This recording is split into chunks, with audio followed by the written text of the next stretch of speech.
नमस्कार,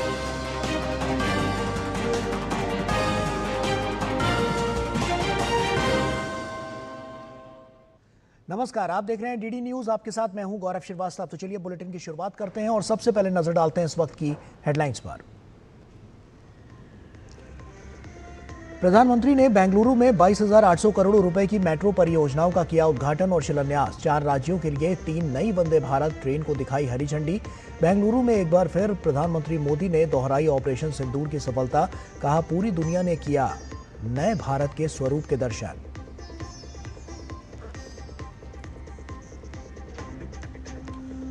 शगुन रानी को double voter बताने पर घिरे राहुल गांधी। कर्नाटक के मुख्य चुनाव अधिकारी ने राहुल गांधी को नोटिस जारी कर दस्तावेज उपलब्ध कराने का दिया निर्देश। महाराष्ट्र और हरियाणा चुनाव आयोग ने भी राहुल गांधी को भेजा नोटिस। भाजपा ने राहुल गांधी पर लोगों को गुमराह करने का लगाया आरोप। बिहार में एसआईआर पर जारी है सियासी घमासान। तेजस्वी यादव ने डिप्टी सीएम पर 2 एपिक नंबर का लगाया आरोप। विजय सिन्हा का पलटवार। कहा, भ्रम फैलाने की कोशिश कर रहे हैं तेजस्वी।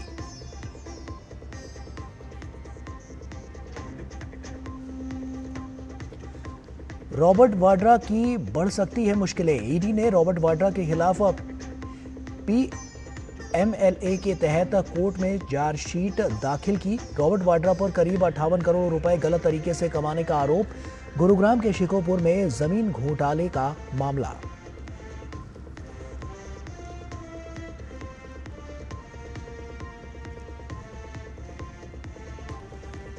उत्तराखंड के धराली और हर्षिल में राहत और बचाव कार्य युद्ध स्तर पर जारी। सेना, SDRF, NDRF, ITBP, BRO और नागरिक प्रशासन के सहयोग से जिंदगी बचाने की जंग जारी। सीएम धामी ने की राहत और बचाव कार्यों की समीक्षा।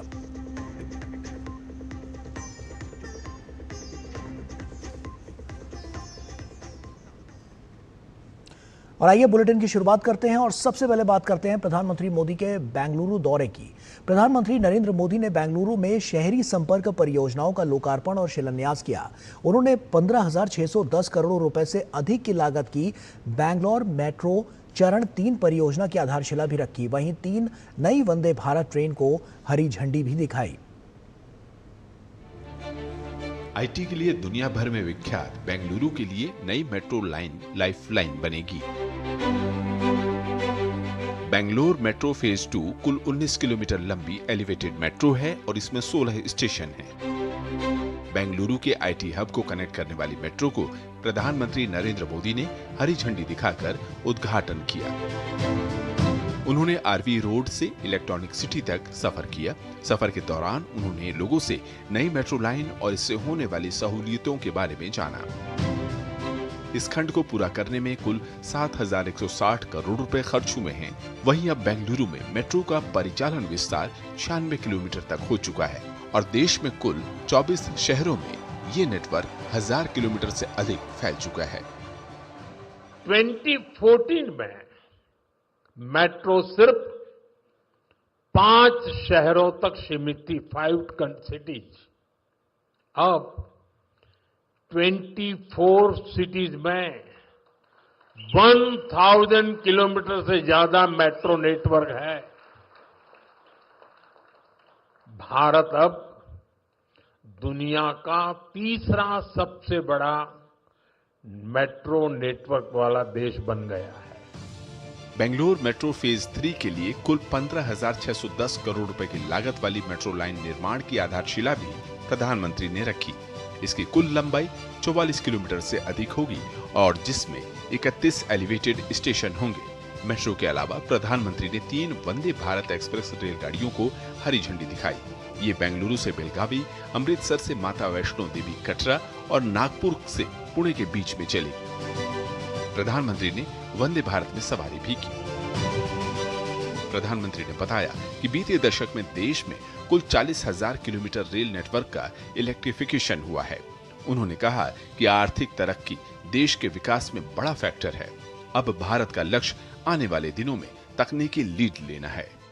विकसित भारत न्यू इंडिया की ये यात्रा डिजिटल इंडिया के साथ कदम से कदम मिलाकर पूरी होगी। आज हम देख रहे हैं इंडिया AI मिशन जैसी योजनाओं से भारत ग्लोबल एआई लीडरशिप की दिशा में आगे बढ़ रहा है।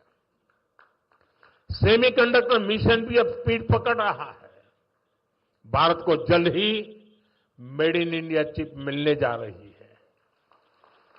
आज Bharat low cost, hitech space mission का ग्लोबल उदाहरण बन गया है। यानी फ्यूचरिस्टिक टेक्नोलॉजी से जुड़ी जो भी संभावनाएं हैं, भारत उन सब में आगे बढ़ रहा है। भविष्य की जरूरतों के मुताबिक प्रधानमंत्री ने केंद्र व राज्य सरकारों को मिलकर तेजी के साथ काम करने का आह्वान किया। उन्होंने कहा कि एफिशिएंसी शहरों की हो या युवाओं की या फिर कर्मचारियों की, सभी को दक्ष बनाकर विकसित भारत और आत्मनिर्भर भारत का लक्ष्य हासिल करना होगा। बेंगलुरु से तापस भट्टाचार्य और अभिषेक सिंह के साथ ब्यूरो रिपोर्ट, डीडी न्यूज। प्रधानमंत्री नरेंद्र मोदी ने ऑपरेशन सिंदूर के लिए कहा है कि इससे पूरी दुनिया ने नए भारत के इस स्वरूप के दर्शन किए। ऑपरेशन सिंदूर के बाद पहली बार बेंगलुरु पहुंचे प्रधानमंत्री नरेंद्र मोदी ने कहा कि ऑपरेशन सिंदूर की सफलता उन्नत तकनीक और मेक इन इंडिया पहल की ताकत पर आधारित थी। वहीं एक अन्य कार्यक्रम में रक्षा मंत्री राजनाथ सिंह ने कहा कि पहलगाम में आतंकियों ने निर्दोष नागरिकों को उनका धर्म पूछकर मारा, लेकिन हमने उनके कर्म आधार पर सजा दी। ऑपरेशन सिंदूर पर संसद में विपक्ष को करारा जवाब देने के बाद अब उसकी सफलता के नित नए आयाम सामने आ रहे हैं। पीएम मोदी ने बेंगलुरु में एक बार फिर भारतीय सेनाओं के शौर्य की सराहना की। पीएम मोदी ने कहा कि ऑपरेशन सिंदूर से पूरी दुनिया ने नए भारत के इस स्वरूप के दर्शन किए। पीएम ने कहा कि ऑपरेशन सिंदूर की सफलता के पीछे हमारी टेक्नोलॉजी और मेक इन इंडिया की ताकत है। ऑपरेशन सिंदूर में भारतीय सेनाओं की सफलता सीमा पार कई किलोमीटर भीतर आतंकवादी ठिकानों को नेस्त नाबूद करने की ताकत और आतंकवादियों के बचाव में उतरे पाकिस्तान को कुछ ही घंटों में घुटनों पर लाने की हमारी क्षमता पूरी दुनिया ने नए भारत के इस स्वरूप के दर्शन किए। एक दिन पहले वायुसेना प्रमुख ने ऑपरेशन सिंदूर को लेकर अहम खुलासे किए। अब रक्षा मंत्री राजनाथ सिंह ने भी इस ऑपरेशन को लेकर महत्वपूर्ण टिप्पणी की है। उन्होंने कहा कि पहलगाम में जिस तरह से आतंकी हमला हुआ वह अक्षम्य था। पहलगाम में आतंकियों ने धर्म पूछकर निर्दोषों की हत्या की, लेकिन हमने उन्हें उनके कर्म के आधार पर आंका। हम लोगों ने तय किया हम इसका मुंहतोड़ जवाब देंगे। धर्म पूछकर मारेंगे। पूछते थे कि तुम कौन हो। हम लोग धर्म किसी का पूछकर किसी की हत्या नहीं कर सकते। हम तो किसी की हत्या में विश्वास ही नहीं करते। हम लोगों ने भी ठान लिया कि हम धर्म पूछकर किसी को नहीं मारेंगे, बदला नहीं लेंगे। हम उनका कर्म देखकर हम उनको मारेंगे बहनों भाइयों, और कर्म देखकर हम लोगों ने मारा। इस बीच सीडीएस जनरल अनिल चौहान ने ऑपरेशन सिंदूर की सफलता को तीनों सेनाओं के बीच सामरिक एकजुटता और समन्वय का प्रतीक बताया। वे सिकंदराबाद स्थित कॉलेज ऑफ डिफेंस मैनेजमेंट में वरिष्ठ अधिकारियों को संबोधित कर रहे थे। सीडीएस ने व्यापक क्षमता निर्माण, आत्मनिर्भरता और प्रौद्योगिकी आधारित आधुनिक युद्ध से निपटने के लिए सैन्य ढांचे में हो रहे बदलावों पर जोर दिया। वहीं थल सेना प्रमुख जनरल उपेंद्र द्विवेदी ने भी आईआईटी मद्रास में एक कार्यक्रम के दौरान ऑपरेशन सिंदूर का जिक्र किया। सेना की कार्रवाई की बात करते हुए जनरल द्विवेदी के शब्द निर्णायक हैं कि ऑपरेशन सिंदूर के दौरान सेना को खुली छूट मिली थी। ये सच है कि ऑपरेशन सिंदूर सिर्फ एक सैन्य अभियान नहीं था, बल्कि ये भारत की संकल्प शक्ति, स्वदेशी तकनीक और नई पीढ़ी के योगदान का प्रमाण था। प्रधानमंत्री नरेंद्र मोदी के शब्दों में ऑपरेशन सिंदूर ने पूरी दुनिया को नए भारत का स्वरूप दिखाया है। ये भारत की शक्ति, संकल्प और नए युग की शुरुआत है। Bureau report, DD news. और वहीं बिहार में विशेष गहन पुनरीक्षण के बाद ड्राफ्ट मतदाता सूची विवाद ने एक नया मोड़ ले लिया है। आरजेडी नेता तेजस्वी यादव ने दावा किया है कि उप मुख्यमंत्री और भाजपा नेता विजय कुमार सिन्हा के पास 2 मतदाता पहचान पत्र हैं। विजय सिन्हा ने तेजस्वी के आरोप पर पलटवार करते हुए अपना जवाब सामने रखा। 2 वोटर कार्ड पर जमकर सियासी तकरार, तेजस्वी के आरोप, विजय सिन्हा का जवाब। अब ये जंगल राज के युवराज तेजस्वी यादव जी जिस तरह से फ्रॉडिज्म की राजनीति आप करके लोगों को बरगलाते हैं, दुखद है। बिहार के उप मुख्यमंत्री का यह बयान राजद नेता तेजस्वी यादव के उस दावे के बाद आया है जिसमें उन्होंने कहा कि विजय कुमार सिन्हा के पास 2 मतदाता पहचान पत्र हैं। बिहार विधानसभा में नेता प्रतिपक्ष तेजस्वी यादव ने विशेष गहन पुनरीक्षण के बाद ड्राफ्ट मतदाता सूची को लेकर गंभीर आरोप लगाए हैं। तेजस्वी ने दावा किया कि बिहार के डिप्टी सीएम विजय कुमार सिन्हा का नाम 2 अलग अलग जगहों पर ड्राफ्ट मतदाता सूची में दर्ज है। इस पर विजय सिन्हा ने मतदाता सूची से नाम हटाने के आवेदन से जुड़े दस्तावेज दिखाए। उन्होंने मतदाता सूची की विशेष गहन पुनरीक्षण प्रक्रिया के बारे में तेजस्वी यादव की जानकारी के अभाव पर भी सवाल उठाया। ये विलोपित का उस समय भी हमने फॉर्म भरा था, ये रिजेक्ट हुआ और जब ये नाम प्रारूप में आया तो फिर हमने ये बीएलओ को स्वयं भर के दिया। और मैं बता दूं कि मैं एक ही जगह से वोटिंग करता हूं। पिछले बार भी मैंने सिर्फ लखीसराय में किया है और लखीसराय में ही इस बार हमने प्रारूप भी भरा है। बिहार के उप मुख्यमंत्री हैं विजय कुमार सिन्हा, इनका 2 EPIC नंबर है, वो भी 2 अलग अलग विधानसभा क्षेत्रों में और उम्र भी अलग अलग है। ये बुत से जिन निकालने वाले जंगल राज के लोगों का संस्कार है। भारतीय जनता पार्टी ये खेल नहीं खेलता है, वह लोकतंत्र का प्रहरी है और लोकतंत्र के हित में काम करता है। वहीं तेजस्वी यादव ने 2 एपिक कार्ड रखने के मामले में चुनाव आयोग की ओर से भेजे गए नोटिस पर अपना जवाब भेज दिया है। बिहार में SIR पर सियासत गरमाई हुई है। चुनाव आयोग लगातार कह रहा है कि किसी भी योग्य मतदाता को छोड़ा नहीं जाएगा और किसी भी अयोग्य व्यक्ति का नाम शामिल नहीं किया जाएगा। आयोग ने सभी से ड्राफ्ट में किसी भी गलती को सुधारने के लिए अपने दावे और आपत्तियां दर्ज कराने की अपील की है, लेकिन 10 दिन बीत जाने के बावजूद वोटर लिस्ट के ड्राफ्ट पर राजनीतिक पार्टियों की खामोशी हैरान करने वाली है।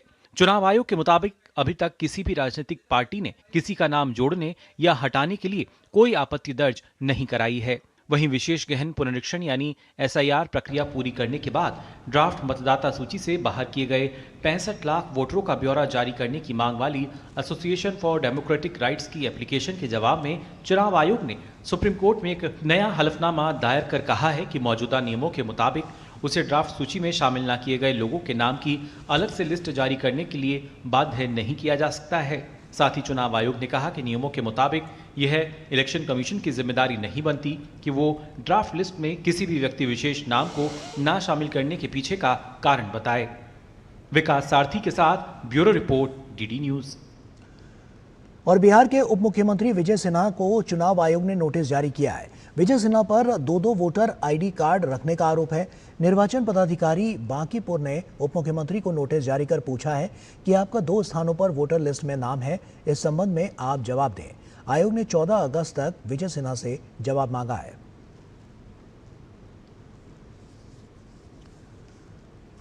कांग्रेस सांसद राहुल गांधी ने पिछले दिनों वोट चोरी का मुद्दा उठाते हुए चुनाव आयोग पर गंभीर आरोप लगाए। चुनाव में धांधली के उनके इन दावों पर विवाद बढ़ता जा रहा है।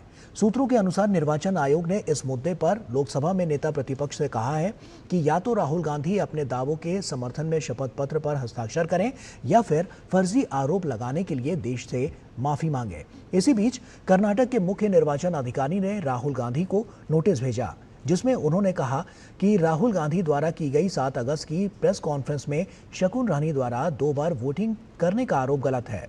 चुनाव आयोग ने राहुल गांधी से कहा है कि वो इस मामले में तथ्य उपलब्ध कराएं। आयोग ने यह भी कहा है कि जिस डॉक्यूमेंट की बात राहुल गांधी अपनी प्रेस कॉन्फ्रेंस में कर रहे थे, उस पर प्राथमिक जांच में पाया गया है कि वे डॉक्यूमेंट चुनाव आयोग के नहीं हैं। Shri Rahul Gandhi ji, a perpetual youth of Indian politics who is consistently demeaning and degrading all the constitutional institution, a new avatar of Goebbels, is now trying to put forth his frustration of losing power by making an unnecessary, uncalled for and totally false allegation on Election Commission. Rahul Gandhi's vote-tempting issue has become damp squib. It has failed. Madhepura people have given a befitting reply to the falsehood claim of Rahul Gandhi. I think Rahul Gandhi should apologize to the Madhepura people as well as to the nation to misguiding the people of Karnataka as well as misguiding the people of India and bringing discredit to the constitutional bodies like Election Commission. और वहीं CEO Karnataka द्वारा जारी किए गए आज के notice के बाद हरियाणा चुनाव आयोग ने भी राहुल गांधी के वोटर लिस्ट में गड़बड़ी के आरोप को लेकर उन्हें नोटिस जारी किया है। आयोग ने उनसे 10 दिनों के भीतर संबंधित दस्तावेज और हस्ताक्षरित बयान जमा करने को कहा है। मामला मतदाता सूची में कथित अनियमितता से जुड़ा हुआ है, जिस पर आयोग ने राहुल गांधी से स्पष्टीकरण मांगा है।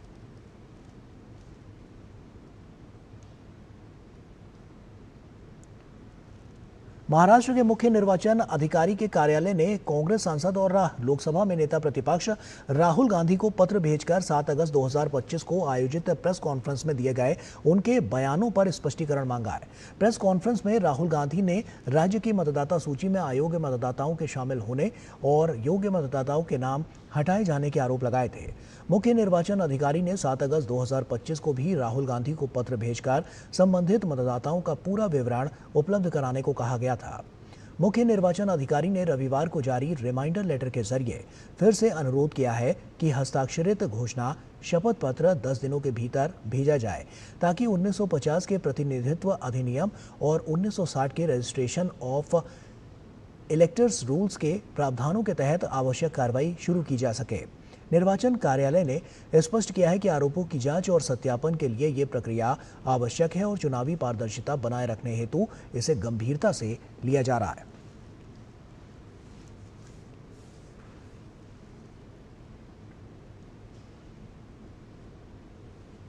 भारतीय चुनाव आयोग ने सोशल मीडिया पर किए जा रहे उस दावे को खारिज कर दिया है जिसमें कहा गया था कि राजनीतिक दलों को मतदाता सूची की डिजिटल प्रति उपलब्ध नहीं कराई जाती।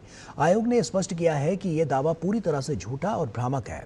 आयोग के अनुसार रजिस्ट्रेशन ऑफ इलेक्टर्स रूल्स 1960 के तहत हर मान्यता प्राप्त राजनीतिक दल को ड्राफ्ट और अंतिम मतदाता सूची की डिजिटल और भौतिक दोनों प्रतियां दी जाती हैं और ये प्रक्रिया हर चुनाव से पहले की जाती है, जिसमें कांग्रेस समेत सभी राजनीतिक दलों को उनके हस्ताक्षर के साथ सूचियां प्रदान की जाती हैं। चुनाव आयोग ने यह भी बताया है कि कोई भी मतदाता या राजनीतिक दल 36 राज्यों और केंद्र शासित प्रदेशों की मतदाता सूची को डाउनलोड कर सकता है और स्वयं जांच कर सकता है। आयोग ने दोहराया कि मतदाता सूची के डिजिटल स्वरूप को लेकर फैलाया जा रहा भ्रम तथ्यों पर आधारित नहीं है और पूरी तरह से भ्रामक है।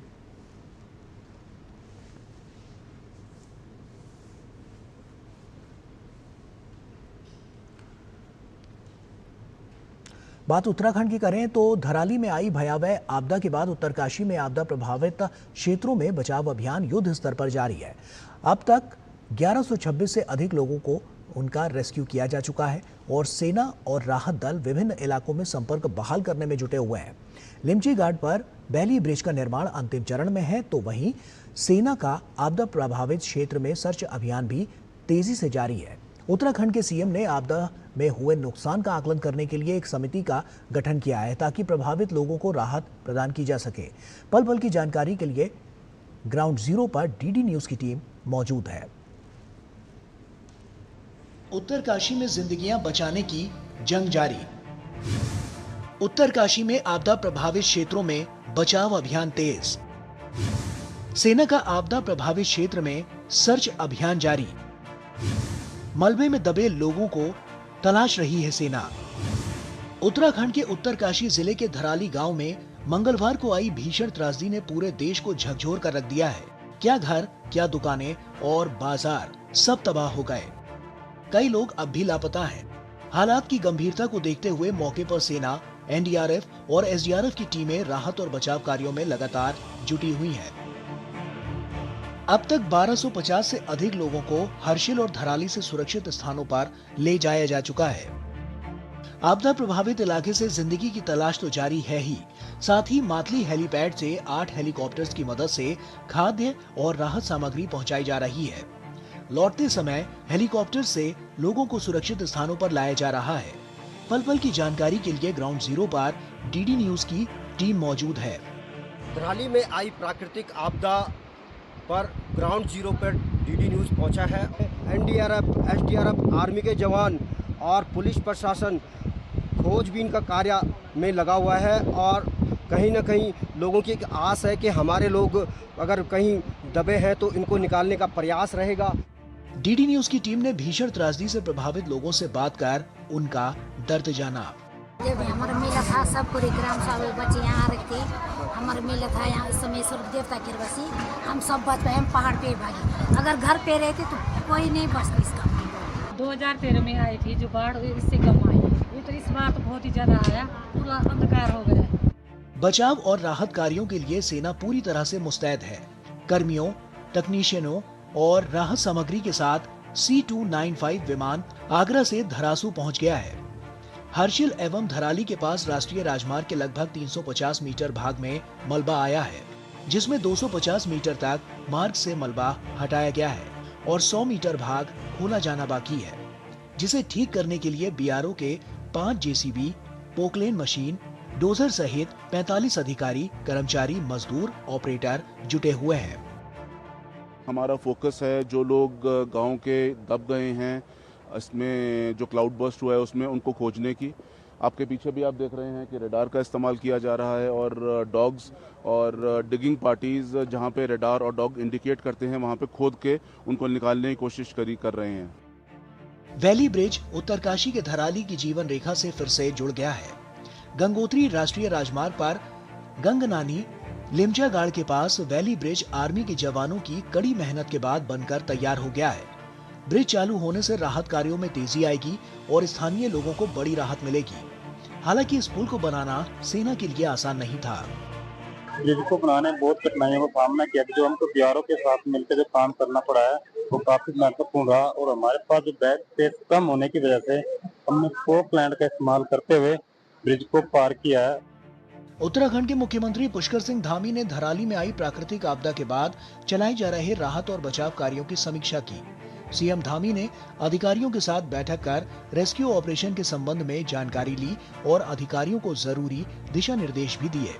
आपदा प्रभावित क्षेत्रों में जीवन उपयोगी जरूरी सामान की पर्याप्त उपलब्धता सुनिश्चित की जा रही है। उत्तरकाशी के आपदा प्रभावित क्षेत्र धराली में पुलिस, सेना, फायर सर्विस और एसडीआरएफ, एनडीआरएफ पूरी शिद्दत के साथ ऑपरेशन जिंदगी में जुटी हुई है। जो तमाम टीमें लगी हुई है, अब ये देखना होगा कि जो प्राकृतिक आपदा आई इसमें कितने लोग अभी तक मिसिंग है। यही कह सकते हैं कि खोज बचाव का कार्य चल रहा है और आज 6वां दिन है रेस्क्यू का। उत्तरकाशी से दूरदर्शन समाचार, दिग्वीर बिष्ट। और वहीं उत्तरकाशी के धराली में कई फीट मलबे के नीचे दबे इंसानों को ढूंढने का काम जारी है। मलबे में कितने लोग फंसे हैं इस बारे में अभी कोई सटीक आंकड़ा नहीं सामने आया है। आखिरकार कितने लोग अभी यहां पर लापता हैं। फिलहाल स्निफर डॉग और आधुनिक उपकरणों की सहायता से सुरक्षा बल लगातार ऑपरेशन चला रहे हैं। धराली आपदा में जो रेस्क्यू अभियान में टीम लगी हुई है और मेरे सामने ठीक आप देख सकते हैं डॉग भी स्पेशल रूप में काम कर रहे हैं और ये भी खोज बचाव टीम का कार्य कर रहे हैं। और हमारे साथ एनडीआरएफ के लोग हैं। आइए जानना चाहते हैं कि जो इसमें जो डॉग की भूमिका किस प्रकार की रहेगी। जी, यहाँ पर जैसे कि आप देख पा रहे हैं 2 कैडेवर डॉग हैं, 2 सर्च डॉग हैं। कैडेवर डॉग की खासियत ये रहती है कि ये जो है डेड बॉडी को डिटेक्ट करता है। इसकी स्पेशलाइज ट्रेनिंग होती है। बाकी वो जो 2 डॉग हैं वो सर्च एंड रेस्क्यू का काम करते हैं। 2 डॉग हमारे पास और हैं, वो दूसरी साइड में।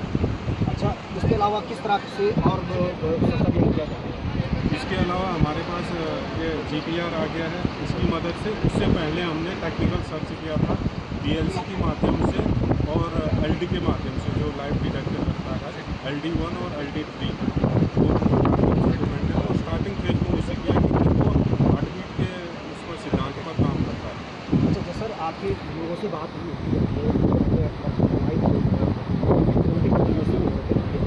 तकरीबन मिसिंग का अभी जो है यहाँ पर जैसे कि उत्तराखंड में लोगों का और ज़मीन जायदाद का लेखा जोखा जो है ऑनलाइन होता है, तो हमने अप्रोच तो की रेवेन्यू डिपार्टमेंट से, उनका अभी नेट नहीं आया है। जैसे ही नेट आएगा तो प्रशासन उस चीज़ को रिलीज कर देगा। बिल्कुल NDRF के और अब जिस तरह से जो सर्च अभियान में काफ़ी तेज़ी आ रही है और आप देख रहे हैं कि जगह जगह जो कि शासन और प्रशासन के द्वारा टीवी लगी हुई है, ये कह सकते हैं कि सर्च अभियान में अब तेज़ी आ चुकी है। और वहीं सुरक्षा बल के जवान न केवल स्निफर डॉग बल्कि आधुनिक उपकरणों की मदद से भी मलबे में लगातार जिंदगियों की तलाश कर रहे हैं। डीडी न्यूज संवाददाता ने धराली में चल रहे सर्च अभियान का जायजा लिया। सर्च अभियान में एक रडार लगाया गया और आप ठीक देख सकते हैं मेरे सामने, इसको फिट किया जा रहा है और हमारे साथ टेक्निकल लोग हैं, आइए जानना चाहते हैं। NGR है, मशीन किस प्रकार का काम करेगी? ये ग्राउंड पेनिट्रेटिंग रडार है, ये रेडियो सिग्नल नीचे जाएगा और हमको रिफ्लेक्शन इमेज मिलेगा सब सरफेस का। तो हम लोग के पास 3 डिफरेंट टाइप एंटीना है, 200 मेगाहर्ट्ज, 100 और 40 मेगाहर्ट्ज। तो हम लोग एक्सपेक्ट कर रहे हैं 5 to 15 मीटर तक को मतलब विजुलाइज करने का। अच्छा, 5 मीटर गहरे तक? हाँ, उसका 5 मीटर गहरे तक ये पता लग जाएगा कि कोई हमको रिफ्लेक्शन सिग्नल मिलेगा, फिर उसको हमको प्रोसेस करने के बाद हमें वहाँ पे देखना है कि किस तरीके का वो है, दबा हुआ है या बिल्डिंग या स्ट्रक्चर वगैरह दबा है, वो हमको पता चलेगा। कितने देर से आप यहाँ पे? अभी जस्ट हम आज ही आए हैं, अभी जस्ट स्टार्ट ही कर रहे हैं। तो इससे कितने प्रोग्रेस हम लोग एनालाइज करने के बाद हमें पता चलेगा कि वैसे अभी तो प्रॉमिसिंग तो लग रहा है, मतलब स्ट्रक्चर वगैरह तो हम आ रही है और इसको इंटरप्रिटेशन के बाद ही हम लोग बता पाएंगे। जिस तरह से आप देख सकते हैं कि अब मशीन 5 मीटर गहरे से ही जो भी लोग मिसिंग होंगे उनको खोजने का प्रयास इसमें कारगर साबित होगा। उत्तराखंड के उत्तरकाशी के धराली में बादल फटने से हुई तबाही के मंजर आज भी खौफनाक हैं। लोग उस दिन को याद कर आज भी सहर जाते हैं।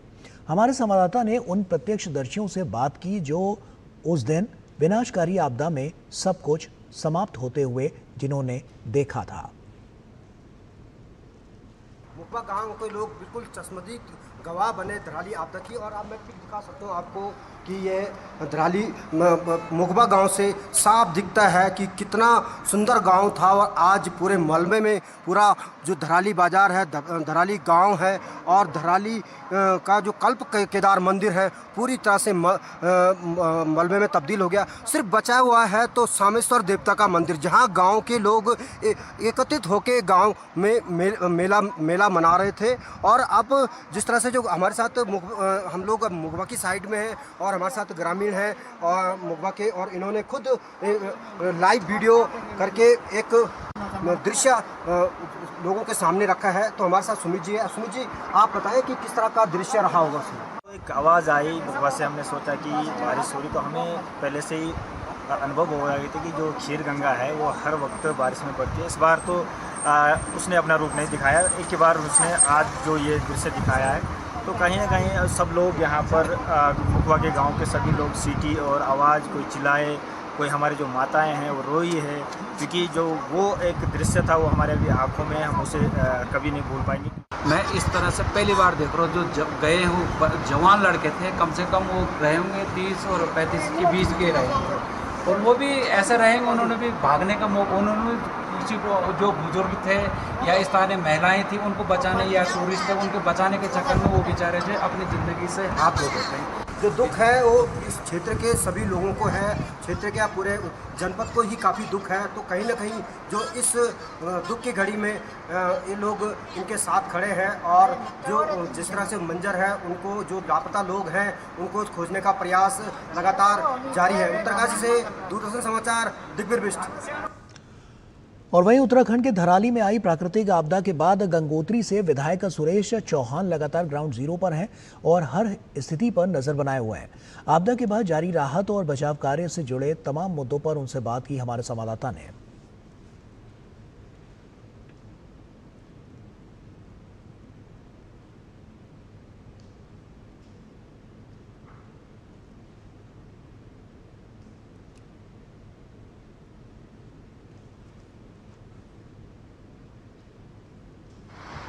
धराली प्राकृतिक आपदा के बाद जो हम लोग ग्राउंड जीरो पे हैं और हमारे साथ स्थानीय विधायक गंगोत्री विधायक सुरेश चौहान जी हैं।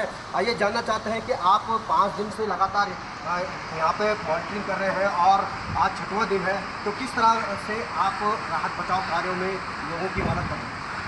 देखिए, लगातार जैसे ही इस घटना का पता लगा, हमारे प्रदेश के यशस्वी मुख्यमंत्री माननीय धामी जी ने खुद इसकी कमान हाथ में लेकर पूरी मॉनिटरिंग की और उसके लिए सबसे पहले तत्काल जो हमारी आर्मी की टीम राजपूताना राइफल, उनकी पूरी टीम जो है 20 मिनट के अंदर जो है धराली में पहुंच गई थी। देखिए, आप 5 दिन से यहाँ हैं, कितने घर ऐसे हैं जो मलबे में तब्दील हो चुके हैं? देखिए, इसका अनुमान तो यहीं का आदमी बता सकता है, क्योंकि आप सब देख रहे हैं कि आज क्या बता सकते हैं कि यहाँ पे कितने होटल थे, कितने होते, लेकिन हमारी जो प्रशासन की टीम है इसमें लगी हुई है कि कितने परिवारों के मकान यहाँ पे कम से कम मतलब मकानों का अनुमान लगाना, तो जैसे इसी वाली धार में मैं बता रहा हूँ कि कम से कम 30-40 मकानों का तो पता ही नहीं है, जो मतलब दिख ही नहीं रहे हैं। तो मेरा कहने का मतलब है प्रशासन इसके लिए खोजबीन कर रहा है कितने मकान थे, क्या थे। इस तरह से कई करोड़ों रुपए के होटल, लोगों के व्यवसाय, लोगों के बगीचे, होम स्टे सारे चौपट हो गए। मिसिंग का कुछ अनुमान लगा? देखिए, मिसिंग का अनुमान तो सबसे पहले जैसे इसी गाँव के हैं, इस गाँव के लगभग जो है 8 व्यक्ति जो है लापता है। तो गांव का सबसे पहले पता लगता है। इसी जैसे एक व्यक्ति कामर का, एक प्रेरणा का है, 2 लुधाड़ा गाजना के हैं, एक गणेशपुर का है।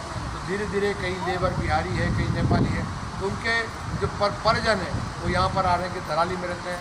तो उसकी सूची बनने, उसकी बाकायदा डिटेल सूची बनाई जा रही है कि कितने लोग यहाँ पर संभावित हो सकते हैं।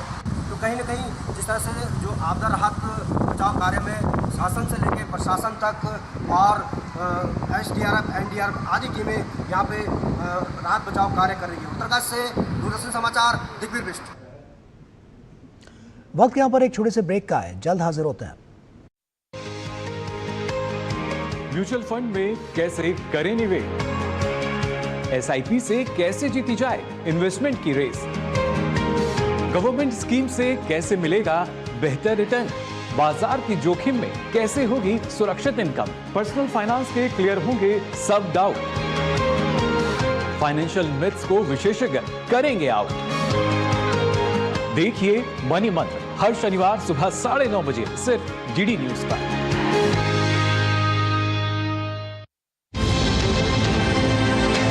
राष्ट्रीय खबरें हो या अंतर्राष्ट्रीय मुद्दे की बात, राजनीति से जुड़ा हर पहलू, साथ ही बिजनेस का उतार चढ़ाव, खेल जगत की अपडेट से लेकर मनोरंजन की छोटी बड़ी हलचल, वहीं बड़ी खबरों की संपूर्ण कवरेज, ताकि आप रहें खबरों के बीच। देखिए मिड डे प्राइम सोमवार से शुक्रवार दोपहर 1 बजे।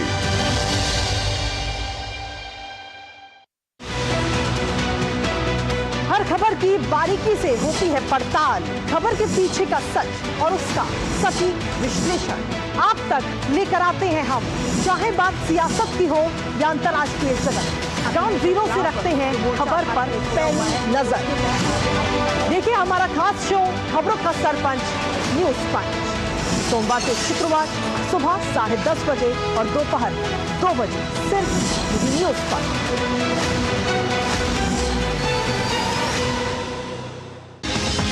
दिन भर की भाग दौड़ में जब छूट जाएं जरूरी खबरें, जब आप हो जल्दी में और जाननी हो हर खबर, जब फटाफट अंदाज में देखनी हो आपको तेज खबर, जब केवल आधे घंटे में जानना हो देश दुनिया का हाल,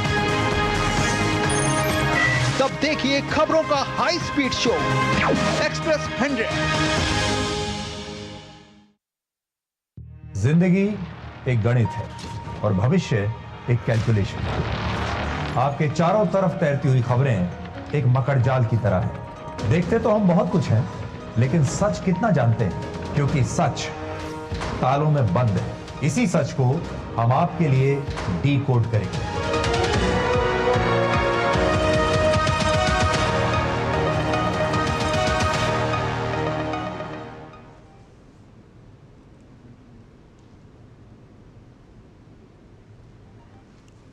ब्रेक के बाद एक बार फिर से आप सभी का स्वागत है। स्वतंत्रता दिवस से पूर्व पूरे देश में तिरंगा यात्रा का आयोजन किया जा रहा है और इसी कड़ी में दिल्ली के आरके पुरम में भी बीजेपी नेता बांसुरी स्वराज और अनिल शर्मा ने तिरंगा रैली निकाली। इस दौरान बीजेपी नेता बांसुरी स्वराज ने कहा कि तिरंगा हमारी शान है।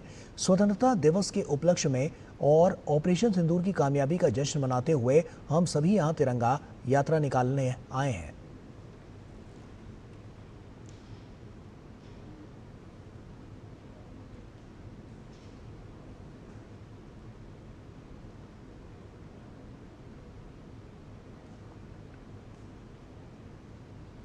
तिरंगा हमारी आन बान और शान है। स्वतंत्रता दिवस के उपलक्ष्य में और ऑपरेशन सिंदूर के सक्सेस के बाद जहां हमारी आर्म्ड फोर्सेस ने आदरणीय प्रधानमंत्री श्री नरेंद्र मोदी जी के कुशल नेतृत्व में आतंकवाद को मुंहतोड़ जवाब दिया, पाकिस्तान को मुंहतोड़ जवाब दिया, उसी का जश्न मनाते हुए हम सब यहां पर आए हैं आज आरके पुरम विधानसभा में तिरंगा यात्रा निकालने के लिए। आदरणीय प्रधानमंत्री श्री नरेंद्र मोदी जी का जो विकसित भारत का संकल्प है उसको यूथ लेड डेवलपमेंट के साथ सिद्धि तक हम अवश्य लेके जाएंगे। और देश भर में 15 अगस्त के उपलक्ष्य में तिरंगा यात्रा और हर घर तिरंगा का आयोजन किया जा रहा है। इस अवसर पर गुजरात के पाटन विज्ञान केंद्र की सभी दीर्घाओं और मैदानों को तिरंगे के रंग में रंगा गया। स्कूली बच्चों के हाथों में तिरंगा लेकर पूरा वातावरण हर घर तिरंगा, घर घर तिरंगा की ध्वनि से गूंज उठा।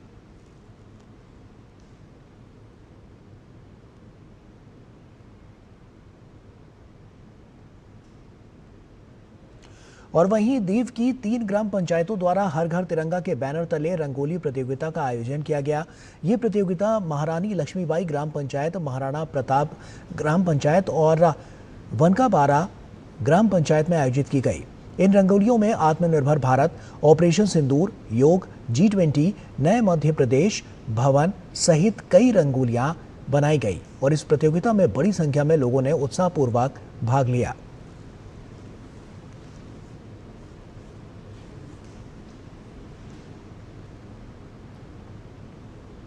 जम्मू कश्मीर के उधमपुर में केंद्रीय मंत्री जितेंद्र सिंह ने शहीद कैप्टन तुषार महाजन रेलवे स्टेशन पर तिरंगा यात्रा और हर घर तिरंगा अभियान की शुरुआत की। इस दौरान केंद्रीय मंत्री ने नव उद्घाटित वंदे भारत एक्सप्रेस में सवार होकर जम्मू की यात्रा की, जिसे रविवार को प्रधानमंत्री नरेंद्र मोदी ने हरी झंडी दिखाकर रवाना किया। ये ट्रेन पंजाब के अमृतसर को जम्मू कश्मीर के श्री माता वैष्णो देवी कटरा से जोड़ती है।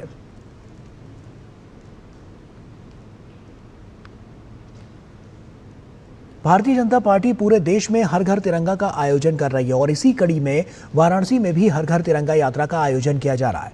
वाराणसी में भी बीजेपी पूरे उत्साह के साथ तिरंगा यात्रा में जुटी हुई है। इस कार्यक्रम के साथ 14 अगस्त को विभाजन विभीषिका दिवस भी भाजपा मनाएगी।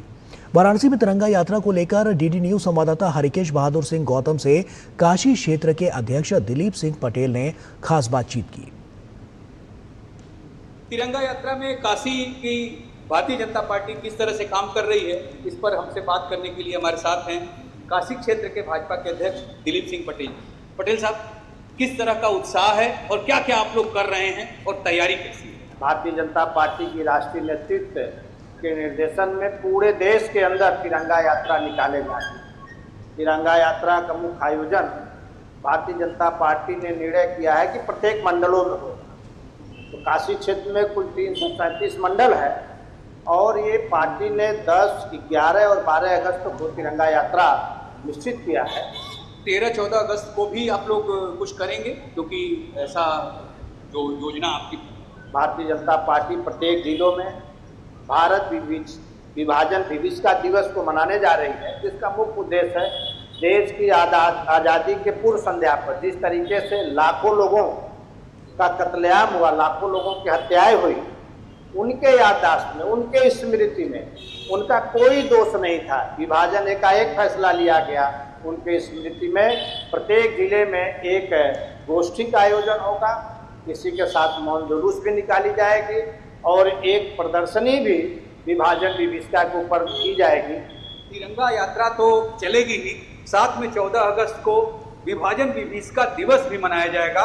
जो निर्दोष लोग मारे गए थे स्वतंत्रता के दिवस के पहले पूर्व संध्या पर, उनके याद doctor Harkesh Bahadur Singh Gautam, DD news, Varanasi.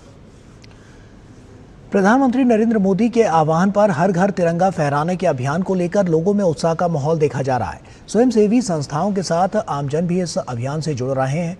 Jaipur में स्वयंसेवी संस्थाओं की ओर से विभिन्न कॉलोनियों में हर घर तिरंगा रैली निकाली गई। जय हिंद सैल्यूट तिरंगा संस्थान के राष्ट्रीय अध्यक्ष राज कुलदीप सिंह ने बताया कि हमारी पूरी टीम हर घर में तिरंगा फहराने को लेकर लोगों को जागरूक कर रही है।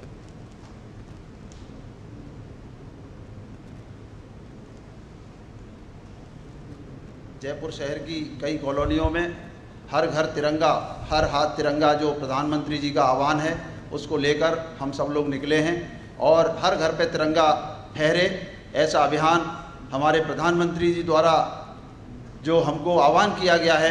हम देश के नागरिकों का भी कर्तव्य है कि हर घर तिरंगा फहराएं। घर घर संविधान और राष्ट्रध्वज के आदर के लिए ये तिरंगा यात्रा निकाली जा रही है। मोदी जी को बहुत बहुत धन्यवाद देते हैं कि उन्होंने ये हर घर तिरंगा फहरा के हमारे अंदर जो सोई हुई राष्ट्रभक्ति की भावना थी उसको वापस से जगा दिया है। राष्ट्र एकता की भावना लोगों में जागरूकता फैल रही है। और अब बात मौसम की। देश भर के कई हिस्सों में भारी बारिश से हाल बेहाल है। जहां मध्य प्रदेश के कई जिलों में लगातार हो रही भारी बारिश ने बाढ़ जैसे हालात पैदा कर दिए हैं, तो वहीं गुजरात के वलसाड जिले में हो रही मूसलाधार बारिश ने जनजीवन अस्त व्यस्त कर दिया है। लगातार बारिश के चलते उत्तर प्रदेश और बिहार के कई जिले बाढ़ की चपेट में आ गए हैं। बाढ़ प्रभावित लाखों लोगों को सुरक्षित स्थानों पर पहुंचाया गया है और इस बार के मॉनसून ने कई सालों का रिकॉर्ड भी तोड़ दिया है। पूरे उत्तर भारत में लगातार बारिश जारी है, जिसके चलते उत्तर प्रदेश, बिहार के कई जिले बाढ़ की चपेट में आ गए हैं। बाढ़ प्रभावित लाखों लोगों को सुरक्षित स्थानों पर पहुंचाया गया है।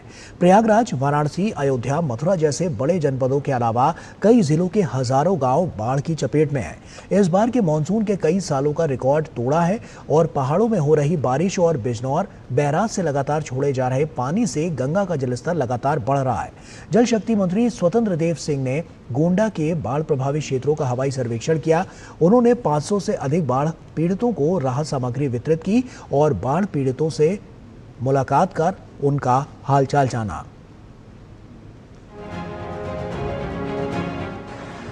मध्य प्रदेश के कई जिलों में लगातार हो रही बारिश ने बाढ़ जैसे हालात पैदा कर दिए हैं। मौसम विभाग ने राज्य में अत्यधिक बारिश होने की आशंका जताते हुए रेड अलर्ट जारी किया है और नागरिकों को सतर्क रहने की सलाह दी है। मौसम विभाग के अनुसार आने वाले दिनों में राज्य के कई जिलों में हल्की से भारी बारिश हो सकती है, जबकि दतिया और भिंड में अगले 24 घंटे में तेज बारिश की संभावना है। पश्चिम मध्य बंगाल की खाड़ी में बन रहे निम्न दबाव क्षेत्र के कारण बारिश बढ़ सकती है। पिछले 24 घंटों में सबसे ज्यादा 125 मिलीमीटर बारिश सीधी जिले के चुरहट में दर्ज की गई। स्वास्थ्य अमले को पूरी तरह से बरसात में जो बीमारियां होती हैं उसके लिए सजग और जो भी आवश्यक दवाइयां हैं, जांचें हैं, टीकाकरण है, इन सब के लिए निर्देशित किया गया है। गुजरात के वलसाड जिले में हो रही मूसलाधार बारिश ने जनजीवन अस्त व्यस्त कर दिया है। तेज बरसात से नदी नाले उफान पर हैं और कई निचले इलाकों में पानी भर गया है। कुछ स्थानों पर सड़कें जलमग्न हो गईं, जिससे वाहनों की आवाजाही प्रभावित हुई। स्थानीय प्रशासन ने स्कूल कॉलेज बंद रखने के निर्देश दिए हैं और राहत बचाव दल को अलर्ट पर रखा गया है। मौसम विभाग के अनुसार अगले 24 से 48 घंटों तक भारी से बहुत भारी बारिश की संभावना है। अभी अगर सबको अगर किसी को वलसाड से मोगरा की तरफ जाना तो कुल 5 किलोमीटर का चक्रवात होता है। इनको पूरा ओवरब्रिज होके घूम के वहाँ जाना पड़ेगा। और अब ये जो नाला भर गया इसकी वजह से सबके घरों में पानी भी आना शुरू हो गया है। यहाँ पे जितने भी लोग इस तरफ में हैं जो वलसाड सिटी से अगर वलसाड से गुंडलाव जाना चाहते हैं, खैरगाम जाना चाहते हैं या खैरगाम तरफ उस तरफ से इस तरफ आना चाहते हैं, उनके लिए तो ये बिल्कुल ही इम्पॉसिबल चीज़ है, जो हो ही नहीं सकता है, क्योंकि इतने पानी में तो कोई ट्राई भी नहीं करेगा। पूरे उत्तर भारत में लगातार बारिश जारी है, जिसके चलते उत्तर प्रदेश, बिहार के कई जिले बाढ़ की चपेट में आ गए हैं। बाढ़ प्रभावित लाखों लोगों को सुरक्षित स्थानों पर पहुंचाया गया है। प्रयागराज, वाराणसी और अयोध्या, मथुरा जैसे बड़े जनपदों के अलावा कई जिलों के हजारों गांव बाढ़ की चपेट में हैं। इस बार के मानसून ने कई सालों का रिकॉर्ड तोड़ दिया है। जल शक्ति मंत्री स्वतंत्र देव सिंह ने गोंडा के बाढ़ प्रभावित क्षेत्रों का हवाई सर्वेक्षण किया। उन्होंने 500 से अधिक बाढ़ पीड़ितों को राहत सामग्री वितरित की और बाढ़ पीड़ितों से मुलाकात कर उनका हालचाल जाना। योगी जी का निर्देश है संपूर्ण राज्य के अंदर जहां जहां बाढ़ से लोग प्रभावित हैं, सभी मंत्रीगण, जनप्रतिनिधि, अधिकारीगण जनता जनार्दन की सेवा के लिए तत्पर रहे। इसीलिए आदरणीय योगी जी की सरकार शिद्दत के साथ गरीबों की सेवा करने के लिए सड़क पर है। दिल्ली एनसीआर में पिछले 2 दिनों से हो रही लगातार बारिश थमने का नाम नहीं ले रही है। दिल्ली के लोक निर्माण मंत्री प्रवेश वर्मा ने कनॉट प्लेस के आउटर सर्कल में जलभराव प्रभावित इलाकों का दौरा किया और जल निकासी की समस्याओं का आकलन किया। लगातार अलग अलग इलाके में बादल बरस रहे हैं, जिससे लोगों को परेशानी का सामना करना पड़ रहा। शनिवार को हुई बारिश से 14 साल का रिकॉर्ड टूट गया। मौसम विभाग ने आने वाले दिनों में भी बारिश का सिलसिला जारी रहने की संभावना जताई है। तमिलनाडु के चेंगलपट्टू जिले के कुछ हिस्सों में लगातार भारी बारिश हो रही है। तेज हवाओं के साथ हुई बरसात से कई इलाकों में पानी भर गया है और यातायात प्रभावित हुआ है। स्थानीय प्रशासन ने निचले इलाकों में रहने वाले लोगों को सतर्क रहने की अपील की है।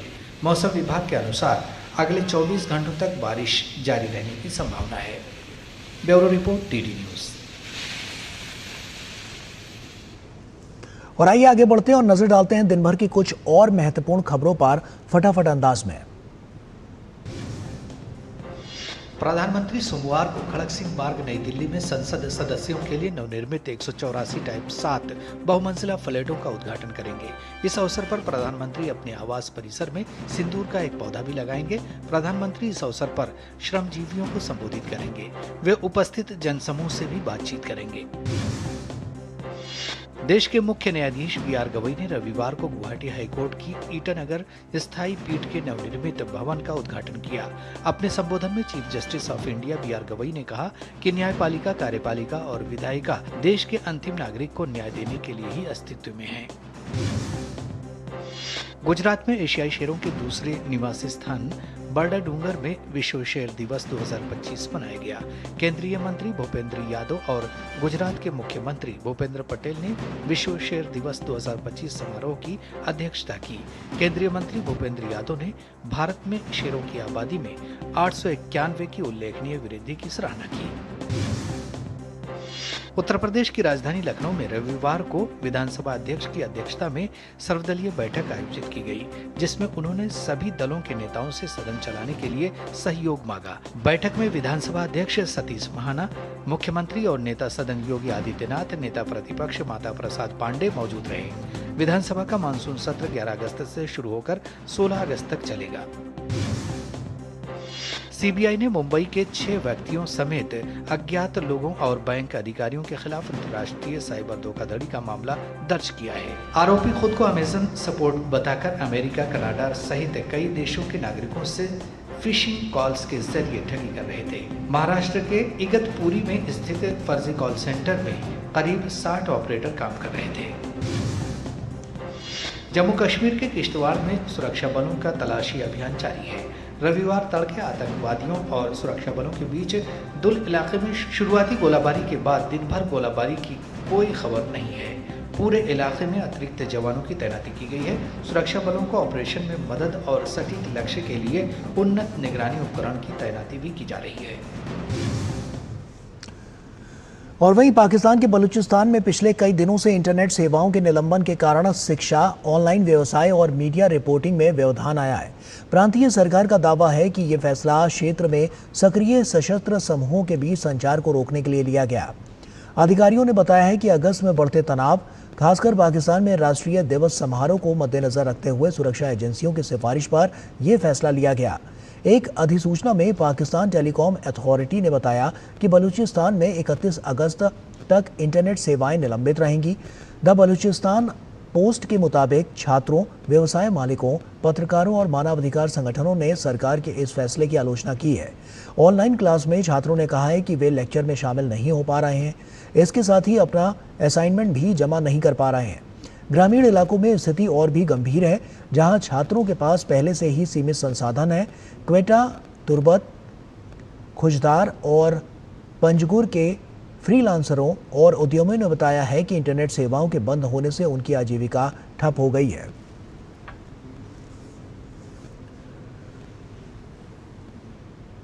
भारत में ई स्पोर्ट्स का चलन तेजी से बढ़ रहा है। हाल के वर्षों में देश के कई बड़े टूर्नामेंट हुए हैं जिनमें भारी संख्या में खिलाड़ियों के साथ साथ प्रशंसकों की संख्या बढ़ी है।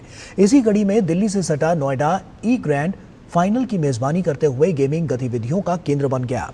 भारत भर की 32 शीर्ष टीमों ने एक दूसरे के साथ प्रतिस्पर्धा करते नजर आई। देखिए नारायण सिंह की यह खास रिपोर्ट।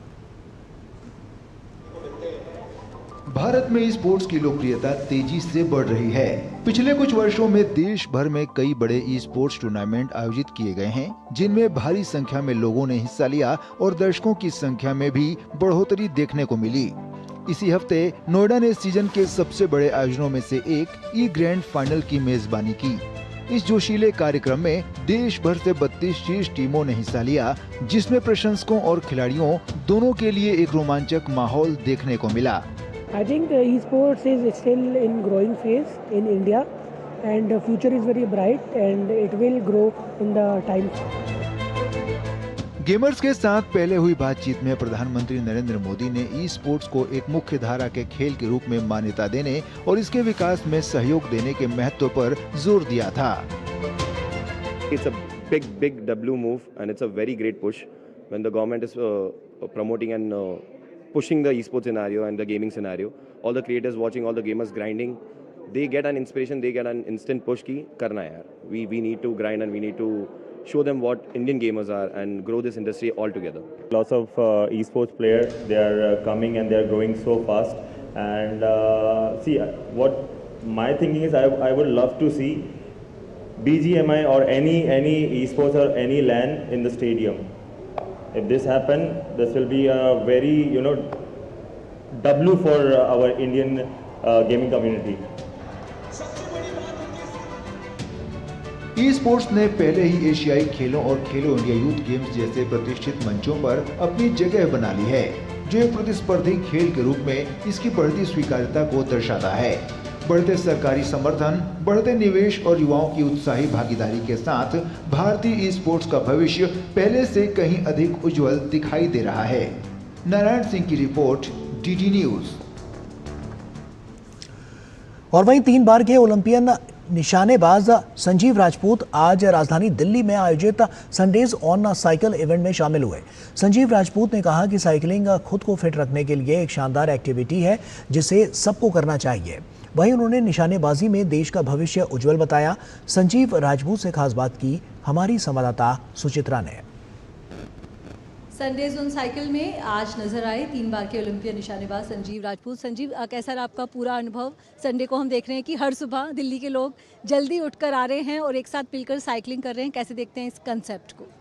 देखिए, पहले तो मैं आपका धन्यवाद देना चाहूँगा कि आपने अपॉर्चुनिटी दी मुझे अपने विचार प्रकट करने की, और साथ में जो फिट इंडिया मूवमेंट के संदर्भ में संडे को सुबह संडे ऑन साइकिल का कंसेप्ट आया है, मुझे लगता है बहुत ही शानदार है और हर जगह फैल ही रहा है। तो जितना मैक्सिमम लोग हो सकते हैं आइए, पार्टिसिपेट कीजिए इसमें।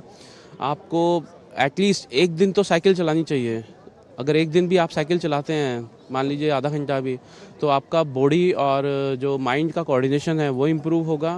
प्लस आपका बॉडी का जो बैलेंस होता है, जिसे हम नॉर्मली देखते हैं कि लोग ढंग से खड़े नहीं हो पाते, टेढ़े मेढ़े खड़े होते हैं, वो सारी चीज़ें आपको करेक्शन में मिलेंगी। प्लस आपका कार्डियो बहुत अच्छा रहेगा। साथ में आप सब बाहर निकलेंगे तो डेफिनेटली आपको बहुत अच्छा लगेगा। पसीने बहाइए, मेहनत कीजिए। और निशानेबाजों के लिए भी जो बॉडी का बैलेंस है वो बहुत ज़रूरी है। और आपको खुद कितना साइकिलिंग पसंद है और निशानेबाजों को आप क्या कहना चाहेंगे, वो कौन सी फिटनेस एक्टिविटीज़ अपना सकते हैं? क्योंकि कई तरह की फिटनेस एक्टिविटीज़ यहाँ पर हैं। देखिए, एज बीइंग अ शूटर मुझे लगता है कि साइकिलिंग हमारा एक बहुत ही मेन पार्ट है। जो लोग हमारे इवेंट में रनिंग नहीं कर पाते या फिर कुछ इंजरी हो जाती है थोड़े टाइम के लिए भी, हम रिकमेंड करते हैं कि they should go and do the cycling in gym और आउटसाइड। संजीव, लंबे समय से आप जूनियर शूटर्स के साथ काम कर रहे हैं और हम देख रहे हैं कि जो हमारे जूनियर शूटर्स हैं वो इंटरनेशनल इवेंट्स में बहुत अच्छा कर रहे हैं। तो कितना आप ज़रूरी मानते हैं ग्रास रूट लेवल पर शूटर्स को डेवलप करना, और उसके जो रिजल्ट्स हैं काफ़ी जल्दी हमें देखने को मिल रहे हैं? ग्रास रूट लेवल पे जूनियर्स को डेवलप करना, मुझे लगता है कि हमारा जो फाउंडेशन है शूटिंग की वो है, और बेसिक कंसेप्ट्स अगर इस लेवल पे, ग्रास रूट लेवल पे बच्चों के क्लियर होंगे, तभी हम उम्मीद कर सकते हैं कि 2032 या 2036 में वो बच्चे आगे आकर मेडल लेके आएंगे। और जूनियर शूटर्स में कुछ ऐसे नाम जिनसे आपको उम्मीदें हैं? देखिए, जूनियर्स में आप सबसे पहले तो देखिए शांभवी करके जो लड़की है, अभी वर्ल्ड कप में गोल्ड लेके आई थी जूनियर वर्ल्ड कप में। फिर उसके बाद हमारे पास आद्रियान है, और मैं खुद पेरू वर्ल्ड चैम्पियनशिप और ISSF इसमें शूल वर्ल्ड कप में भी गया था। तो उन बच्चों ने बहुत ही अच्छा प्रदर्शन किया था, मेडल भी आए हैं। तो मुझे लगता है they are the leading the junior squad, और उनको देख के बाकियों को मोटिवेशन आता है। उनको लगता है कि हाँ, अगर ये कर सकते हैं तो मैं क्यों नहीं कर सकता। 3 बार के ओलंपिक निशानेबाज संजीव राजपूत, जिनका मानना है कि भारत का निशानेबाजी में भविष्य उज्जवल है, और कई ऐसे युवा निशानेबाज हैं जो निकलकर सामने आ रहे हैं और अंतर्राष्ट्रीय प्रतियोगिताओं में देश का नाम रोशन करेंगे। कैमरा पर्सन गौरव गिरी के साथ सुचित्रा, DD न्यूज़ दिल्ली। और इसी के साथ फिलहाल इस बुलेटिन में इतना ही। दीजिए इजाजत, नमस्कार।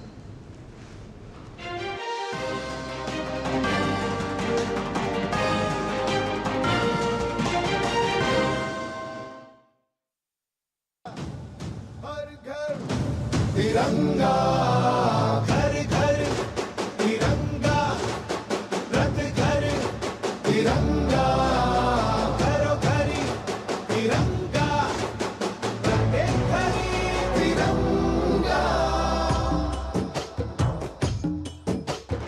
आसमान